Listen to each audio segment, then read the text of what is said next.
अस्सलाम वालेकुम। आज 8 मार्च है, इंटरनेशनल वुमेन्स डे है। हम बात करेंगे इस्लाम ने औरतों को क्या दिया। नंबर 1, इस्लाम ने औरतों को जिंदगी दी। आपको मालूम है कि जहालत के ज़माने में बहुत सारे सहाबा कराम ये खुद अपने तरफ से कबूल किए हैं कि हम लड़कियों को जो है जिंदा दफन करके आते थे। जब इस्लाम आने के बाद में आज तक किसी ने दफन नहीं किया।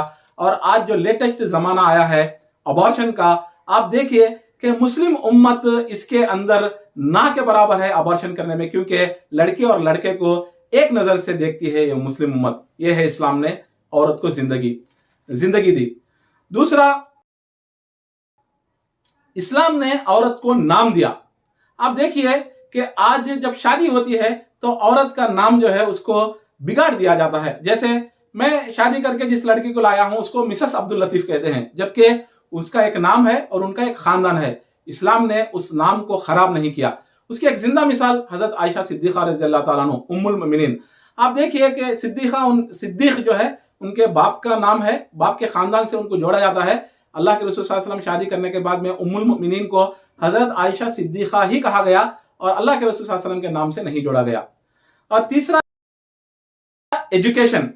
आप देखिए कि अल्लाह के रसूल सल्लल्लाहु अलैहि वसल्लम ने फरमाया तलबुल इल्म फरीज़तुन अला कुल्ली मुस्लिम, यानी इस्लाम एजुकेशन का हासिल करना, इल्म का हासिल करना हर मुस्लिम मर्द और औरत के ऊपर फर्ज करार दिया गया है। तो आज हम लोग देखते हैं कि बहुत सारी जो लड़कियों के बारे में गलत फहमी खुद मुसलमानों के अंदर है, और कुछ चीजें जिस तरह आज हिजाब के नाम पर रुकावटें पैदा की जाती हैं लड़कियों को इल्म के लेने के लिए, ऐसे चीजों में मुस्लिम लड़कियां जो है कॉलेज को जाने में थोड़ा हिचकिचाती हैं। वरना आप देखिए दुनिया की सबसे पहली यूनिवर्सिटी जो कायम की है वो लड़की है, उनका नाम फातिमा है। और चौथा आप देखिए कि इस्लाम ने औरत को बिजनेस करने की एक अपॉर्चुनिटी दी। यानी इस्लाम में औरत कमाने का जो जरिया है कमाने का, वो इस्लाम ने उनको अपॉर्चुनिटी दी है और हुकूक दिया है कि आप कमा सकती हैं। उसका एक जिंदा मिसाल हजरत खदीजतुल कुबरा रज़ियल्लाहु ताला अन्हा है। आप जो हैं एक इंटरनेशनल बिजनेस वुमन है और आपका माल ही अल्लाह के रसूल सल्लल्लाहु अलैहि वसल्लम जो है यमन, ओमन, सीरिया जाकर जो है बेच कर आते थे। आपकी ईमानदारी और दियानतदारी को देखकर ही आप उम्मुल मोमिनीन जो है आप सल्लल्लाहु अलैहि वसल्लम से शादी करने के लिए राजी हो गई।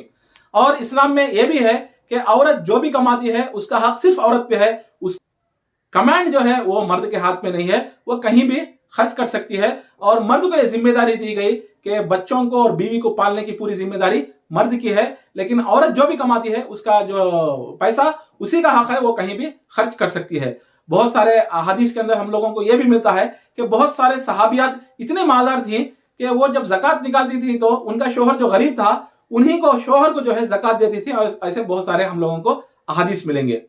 और पांचवा, प्रॉपर्टी के बारे में। आप देखिए कि दुनिया के अंदर वाहिद ऐसा मजहब है इस्लाम जो औरत को प्रॉपर्टी के अंदर हक दिया। आज जितने भी औरतों को प्रॉपर्टी के अंदर हक दिया गया है वो मजहब के तौर पर, मजहब के तरफ से नहीं मिला है। वो कंट्रीज के अंदर जो कॉन्स्टिट्यूशन बनाया गया, जैसे इंडिया के अंदर अगर हम लोग देखेंगे तो हिंदू औरतों को जो प्रॉपर्टी का हक दिया गया वो कॉन्स्टिट्यूशन में दिया गया है, बल्कि मजहब के अंदर नहीं है। तो इस्लाम ने प्रॉपर्टी के अंदर मजहबी तौर पर औरतों को हक दिया है। और छठा जो है तलाक जो है मसला सिर्फ हम लोग मर्द के तरफ आकर बात करते हैं। वो सही है कि तलाक जो लफ्ज है मर्द औरत को देता है तो उसको तलाक करते हैं, लेकिन इस्लाम ने औरत को भी यह हक दिया है कि औरत को अगर मर्द पसंद नहीं आया तो वो अपने आप को और मर्द से अलग कर सकती है, उसको हम खुला कहते हैं। यह भी दुनिया के किसी मजहब ने जो है औरत को यह इख्तियार नहीं दिया। यह सिर्फ वाहिद मजहब इस्लाम है जो औरत को भी एक तलाक का, डाइवर्स का जो है एक ऑप्शन दिया है कि औरत भी उसका चॉइस को इस्तेमाल कर सकती है। और सातवां, औरत को यह हक दिया गया शादी के वक्त में कि औरत अपना शोहर को मुंतखब कर सकती है, उसके ऊपर कोई जबरदस्ती नहीं है। जब खुतबा पढ़ा जाता है तो उससे पहले खुतबे के अंदर जो आपको कबूल है बोलकर जो मर्द हजरात से पूछते हैं, यही हम लोग देखते हैं। लेकिन इससे पहले औरत से भी ये इजाजत ली जाती है कि क्या शोहर, ये आदमी आपको एज ए शोहर पसंद है, कबूल करती है, नहीं कबूल करती है बोलकर वो औरत से भी लिया जाता है। अगर औरत राजी नहीं है तो फिर वो निकाह नहीं होगा। तो इस्लाम ने औरत को ये चॉइस दी कि वो अपने पसंद का शोहर जो है वो चुन सकती है।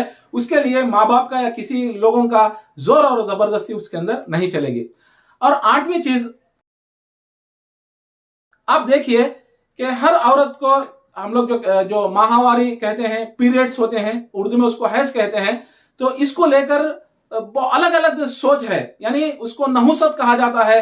और ऐसे हालात में, ऐसे वक्त में उसके साथ में बदअखलाकी के तौर पर पेश आते हैं। लेकिन इस्लाम एक वाहिद मजहब, ऐसा मजहब है कि ये पीरियड्स को लेकर इस्लाम के अंदर कोई बदअखलाकी करने के बारे में या औरत को जो है गलत तरीके से सोचने के बारे में जो है वो तमाम दरवाजों को बंद किया।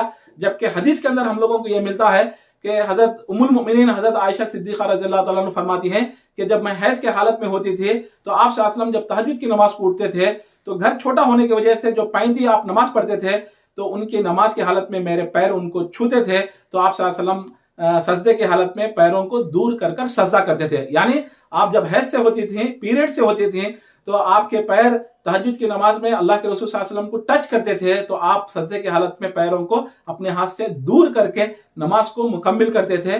कहीं भी हैज की हालत में औरत को बदअखलाकी से पेश आना इस्लाम में नहीं है।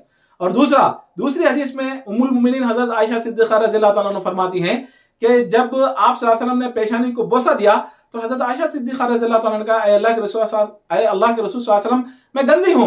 तो उस वक्त में अल्लाह के रसूल सल्लल्लाहु अलैहि वसल्लम ने फरमाया, आयशा आपके पेशानी के ऊपर तो गंदगी नहीं लगी है। मतलब हैज के हालत में औरत को छूना, बोसा लेना, उनके साथ में उठना बैठना, खाना पीना, ये इस्लाम के अंदर ममनू नहीं है। बल्कि इसी चीज को दूसरे मजहब में देखेंगे तो उसके अंदर बहुत सारे गलत सोच हैं कि जिसमें औरत को जो है कमतर देखा जाता है। ये है इस्लाम की खूबसूरती। तो मैं समझता हूं कि ये देखने के बाद में हर औरत इस्लाम लाना पसंद करेगी। और मुसलमानों से मेरा एक मुतालबा यह है कि ऐसे बारे में जब सोशल मीडिया में हम डिस्कस करने से हमारे जहनों के अंदर गोबर क्या भर के है मालूम नहीं है कि हम डिस्कस नहीं करते। हमारी खूबसूरती को दूसरे लोगों के पास पेश करना, इसमें कोई हमारे पास में जो है हिचकिचाहट नहीं होना चाहिए। हमारी खूबसूरती को हम लोग बाहर बोलने में, इसका मतलब यह नहीं है कि हम हिंदू मजहब को कम करके देख रहे हैं, क्रिश्चियनिटी मजहब को कम करके देख रहे हैं या दूसरे। जब हमारे जहन के अंदर जिस तरह से आजकल संगी लोग जो है वो इस्लाम के नाम से जिस तरह से गलत सोच दिल में रखते हैं, वो गलत चीज है किसी मजहब के बारे में। लेकिन इस्लाम के अंदर क्या अच्छाइयां हैं, उन अच्छाइयों को लोगों के सामने पेश करना ये कोई गलत बात नहीं है। हम लोगों को अच्छे तरीके से, अच्छी बात को अच्छे तरीके से ले जाकर रखना है, ये हमारा कॉन्स्टिट्यूशनल राइट भी है। तो मैं समझता हूं कि आप जितने भी आपके रिश्तेदारों के अंदर जो औरतें हैं, फीमेल्स हैं, उन लोगों को ये वीडियो टैग कीजिए, उन लोगों को बताइए, ताकि मालूम होना चाहिए कि इस्लाम ने औरतों को क्या मुकाम दिया है। अस्सलाम वालेकुम।